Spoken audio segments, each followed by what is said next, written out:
Olá, tudo bem? Está começando o Agora Agro e você vai ver na edição de hoje. Conselho Monetário Nacional decidiu autorizar a composição de dívidas de produtores rurais e cooperativas. Alta do câmbio com o dólar acima dos R$ 4 favoreceu as exportações de arroz brasileiro ao invés das importações. Paraná, a partir do final deste mês, conquista o status de área livre de aftosa sem vacinação. Estados Unidos e China concordaram em um acordo comercial de primeira fase. Preços da carne suína na Europa aumentaram 35% desde o início do ano. Analista de mercado da Scott Consultoria apresenta o balanço da safra de grãos brasileira. O Agora Agro já está no ar.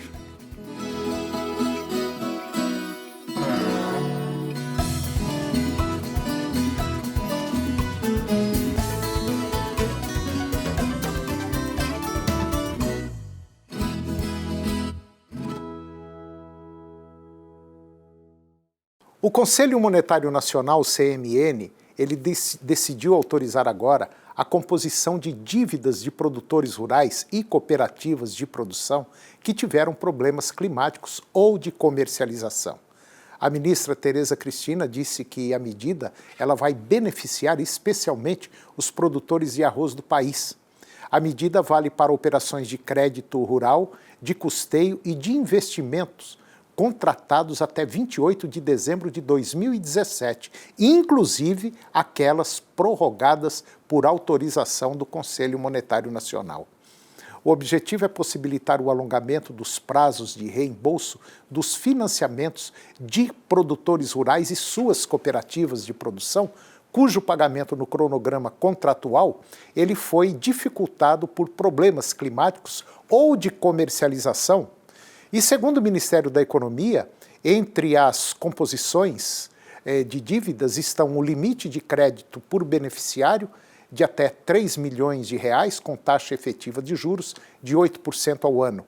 O prazo de reembolso é de até 12 meses, incluindo 36 meses de carência. E o volume de recursos da medida é de até R$ 1 bilhão. Um cenário de alta do câmbio com o dólar acima dos R$ 4 favoreceu as exportações de arroz brasileiro ao invés das importações, alterando a realidade do mercado deste grão no país. De acordo com a presidência da FED Arroz, as expectativas no início do ano eram de exportações na casa de 900 mil toneladas e importações próximas a 1.300.000 toneladas. Porém, até agora, no momento, já foram registradas 1.400.000 toneladas exportadas de arroz e apenas 950.000 importadas. Um outro combustível para este resultado foi a busca por novos mercados para o arroz brasileiro, como o México, por exemplo, que deve comprar uma grande quantidade de arroz nacional, e o Iraque, que já fechou alguns negócios e deve importar outras 30.000 toneladas ainda neste ano. Apesar deste novo panorama positivo, a área da atual safra de arroz lá no Rio Grande do Sul deve ser cerca de 5% menor do que a do ano passado, ficando próxima dos 940 mil hectares, de acordo com dados levantados pelo IRGA, Instituto Rio Grandense. Sendo assim, a Federação de Arroz alerta para a possibilidade de faltar arroz no mercado brasileiro entre os meses de novembro agora e janeiro, e que os preços ao consumidor final devem subir em breve diante desta perspectiva. A medida que proíbe o uso e a comercialização da vacina lá no Paraná, a partir do final deste mês, atende o compromisso do Estado de conquistar o status de área livre de aftosa. O fim da vacinação dará início à campanha de cadastramento obrigatório de um rebanho de 9,2 milhões de cabeças com vigilância sanitária redobrada. O Paraná atinge um novo patamar sanitário no agronegócio mundial e que o fim da vacinação contra a aftosa permite aos produtores do estado conquistar novos mercados nas cadeias de todas as carnes. Essa medida abre um leque de mercado no mundo.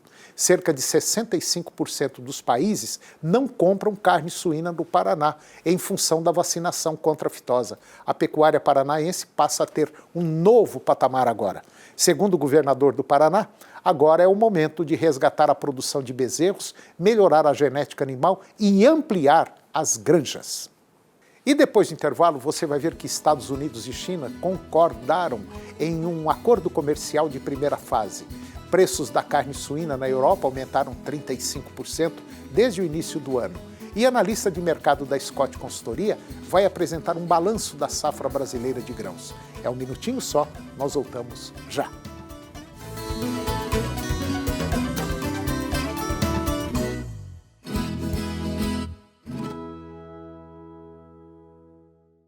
Em 2004, nasceu a Associação Filhos do Pai Eterno, a FIP, e veio com a missão de evangelizar, de espalhar o amor de Deus a todo o Brasil.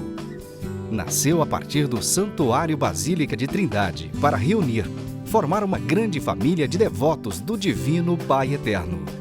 E vive para trabalhar pelo próximo, para a vivência da fé, para mudar a vida das pessoas, se renovando no compromisso de cada um e na prática cristã.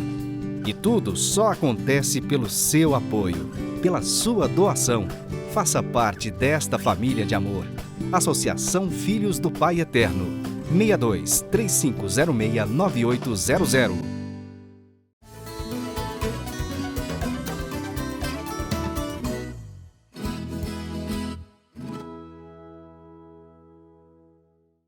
A esperança aumentou quando foi anunciado que Estados Unidos e China concordaram em um acordo comercial de primeira fase.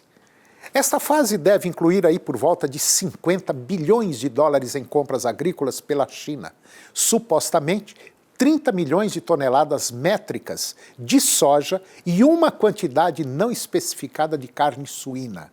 Em troca, os Estados Unidos não aplicarão um aumento tarifário planejado a partir de agora, dia 15 de outubro. Parece pouco claro se a China, como parte do acordo, está retirando ou diminuindo as tarifas de quase 70% na carne suína dos Estados Unidos. O Departamento de Agricultura dos Estados Unidos confirmou na semana passada grandes vendas de suínos para a China, incluindo aí 18.800 toneladas para remessa este ano e 123 mil toneladas para remessa em 2020.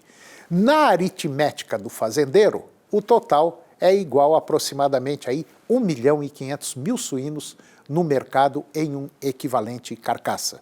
O governo americano espera que, à medida que o novo compromisso comercial avance, serão exportados suínos significativos. Todas as boas notícias para os produtores de carne suína dos Estados Unidos e indiretamente para o Canadá, como o preço mais alto do suíno nos Estados Unidos, é óbvio que elevarão o preço também lá no Canadá. Os preços da carne suína na Europa aumentaram 35% desde o início do ano, um salto com grandes implicações potenciais para os mais vorazes consumidores de carne suína na Europa, na Espanha, Alemanha e também na Polônia. O consumo de carne suína processada, incluindo bacon e presuntos, representará mais de 50% do total consumido, segundo analistas de mercado. A Polônia também foi afetada pela peste suína africana como produtor, assim como a Romênia. Os surtos da doença, que são mortais para os suínos, mas não prejudicam os seres humanos, até recentemente foram amplamente confinados a javalis. Mas o vírus estava se espalhando para os porcos de criação. Os produtores podem ver que, se a doença se espalhar para grandes exportadores como a Alemanha, por exemplo, isso pode levar a grandes problemas lá na Europa. E agora você vai ver que o balanço do levantamento da safra brasileira de grãos na conversa com o analista da Scott Consultoria. Confira. Olá a todos. A Companhia Nacional de Abastecimento, a CONAB, divulgou na última quinta-feira, 10 de outubro, o primeiro levantamento de acompanhamento da safra brasileira de grãos 2019-2020, que está em fase de semeadura. Com relação à soja, as expectativas iniciais apontam para um crescimento de 1,9% na área no ciclo atual frente à safra anterior. A produtividade média deverá ser 2,7% maior e, com isso, a produção brasileira foi estimada em 120 milhões de toneladas em 2019-2020, frente a 115 milhões de toneladas colhidas na safra passada.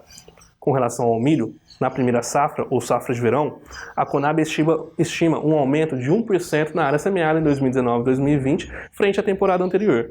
O rendimento médio das lavouras deverá aumentar 1,5% na safra atual e, com isso, a expectativa é de um crescimento de 2,5% na oferta do cereal na primeira safra, que está estimada em 26,29 milhões de toneladas. Já com relação à segunda safra, a Conab, por hora, considerou a mesma área semeada na temporada que encerrou para a safra atual, mas a produtividade média deverá ser 3% menor.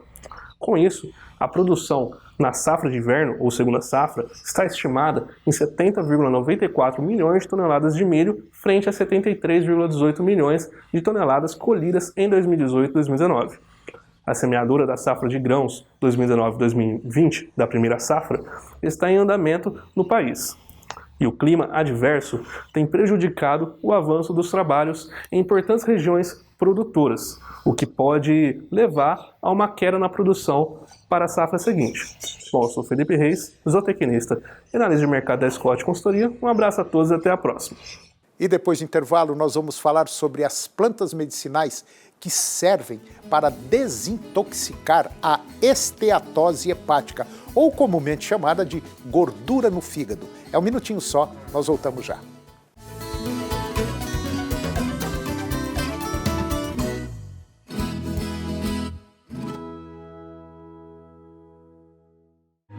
E tudo que pedirem com fé na oração, vós o recebereis. Creia no poder da oração. Creia no poder do Divino Pai Eterno.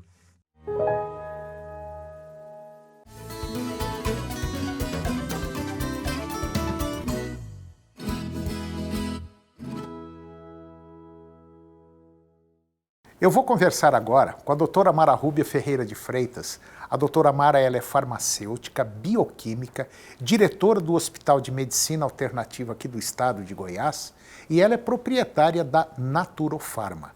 E nós vamos falar sobre as plantas medicinais que servem para desintoxicar o fígado e diminuir a esteatose hepática, ou comumente, vulgarmente conhecida como gordura no fígado. Doutora Mara Rúbia, mais uma vez, obrigado pela sua presença e participação no nosso programa para falar de um tema interessantíssimo. Muito obrigado pela participação da senhora aqui. Obrigada a todos. Doutora Mara Rúbia, essa gordura no fígado é um problema sério que pode matar, né? Isso, se a pessoa não se cuidar, né, não fazer o tratamento adequado, ela pode ir evoluindo, né? Agora, o que causa a gordura no fígado? Olha, são vários fatores, né? Mas principalmente a obesidade, né? A pessoa quando ela está acima do peso, o diabetes é uma das outras causas, né? Hábitos alimentares muito irregular, composto de muita gordura, de excesso de carboidratos, açúcares, né? Tudo isso pode complicar e pode levar a pessoa, o álcool, né, que é um dos... Porque existe a esteatose que é alcoólica e não alcoólica. Medicamentos, as pessoas às vezes que tomam excesso de alguns tipos de medicamento.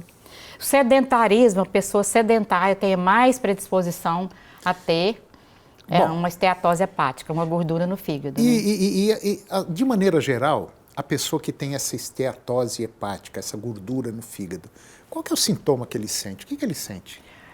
Ele pode, normalmente, no início, no sintoma, às vezes ele não sente nada. Esse é um grande problema, né? Porque a esteatose, se ela for no início, assim, se ela tiver em um grau mais leve, às vezes a pessoa não tem nenhum tipo de sintoma.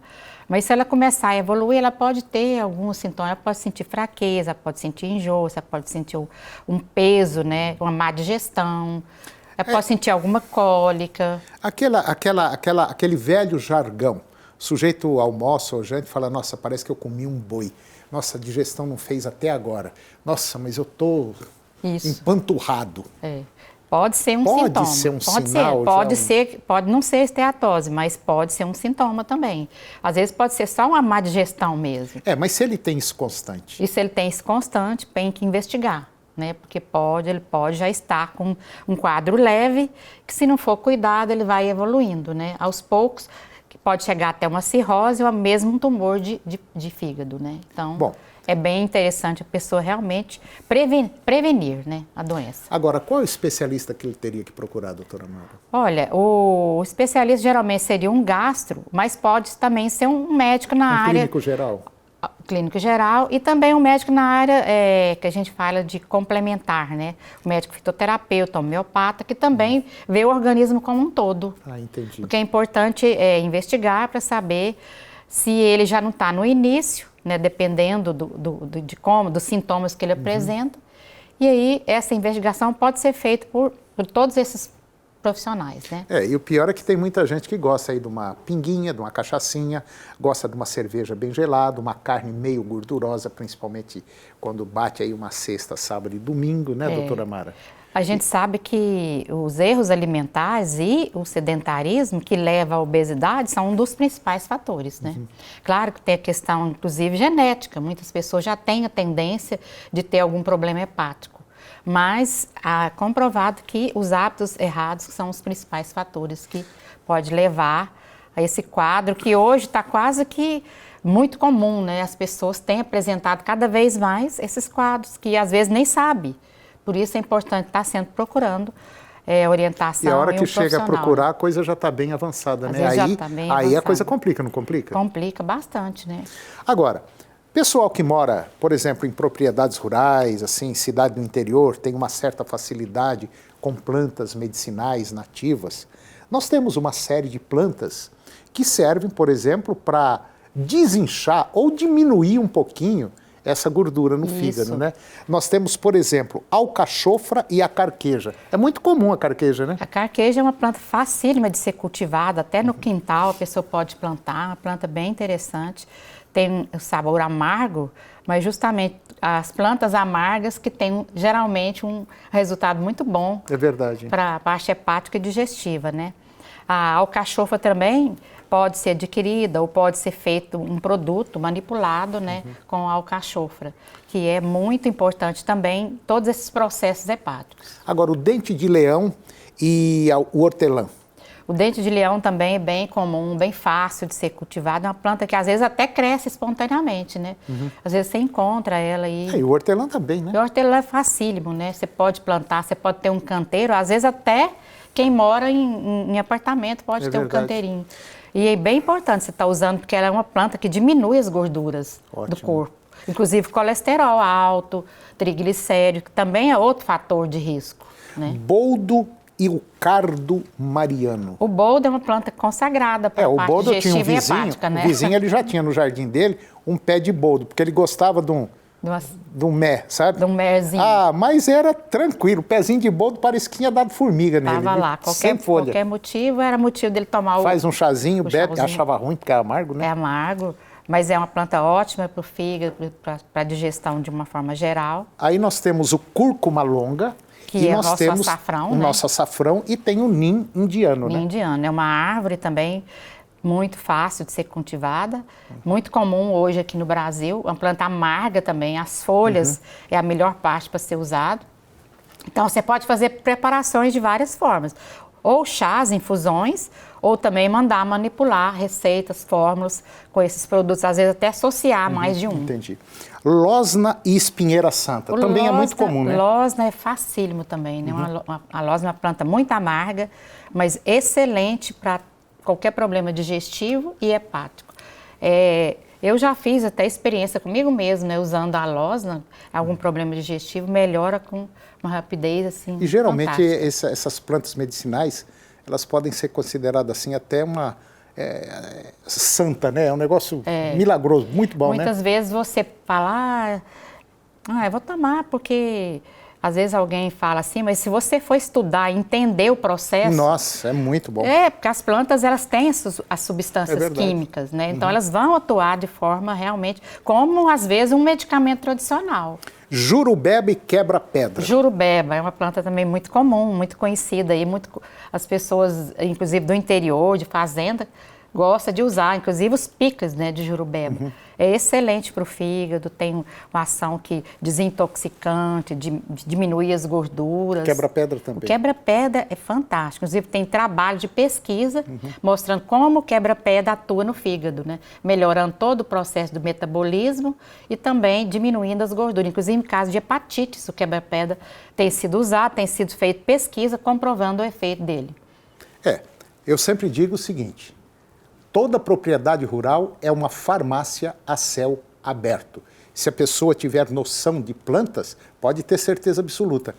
Vai ficar doente, mas dá para resolver muitos problemas, né? Isso. Então, assim, procurar o profissional, né, que vai orientar a melhor planta, a melhor forma de preparar, se é um xarope, se é um óleo, se é uma cápsula, se é um chá, porque vai depender muito da individualidade de cada um. Tá né? certo. Procurar orientação para ele usar com segurança. Tá ok. Doutora Mara, mais uma vez, muito obrigado pela participação da senhora. Tá? Foi excelente, muito boa essa participação da senhora. Muito obrigada. E até a próxima. Até a próxima. Obrigada a todos. E se você quiser, no livro Essência da Saúde, todas essas informações e mais outros tantos você encontra aqui no livro Essência da Saúde. E você, se você quiser outras informações, ligue para a doutora Mara, 62 39 42 7711. 39 42 7711. E o programa de hoje chegou ao fim. E eu termino com a seguinte frase: nem tudo que se enfrenta pode ser modificado, mas nada pode ser modificado até que seja enfrentado. Um grande abraço, muito obrigado, que Deus nos abençoe e até o próximo programa.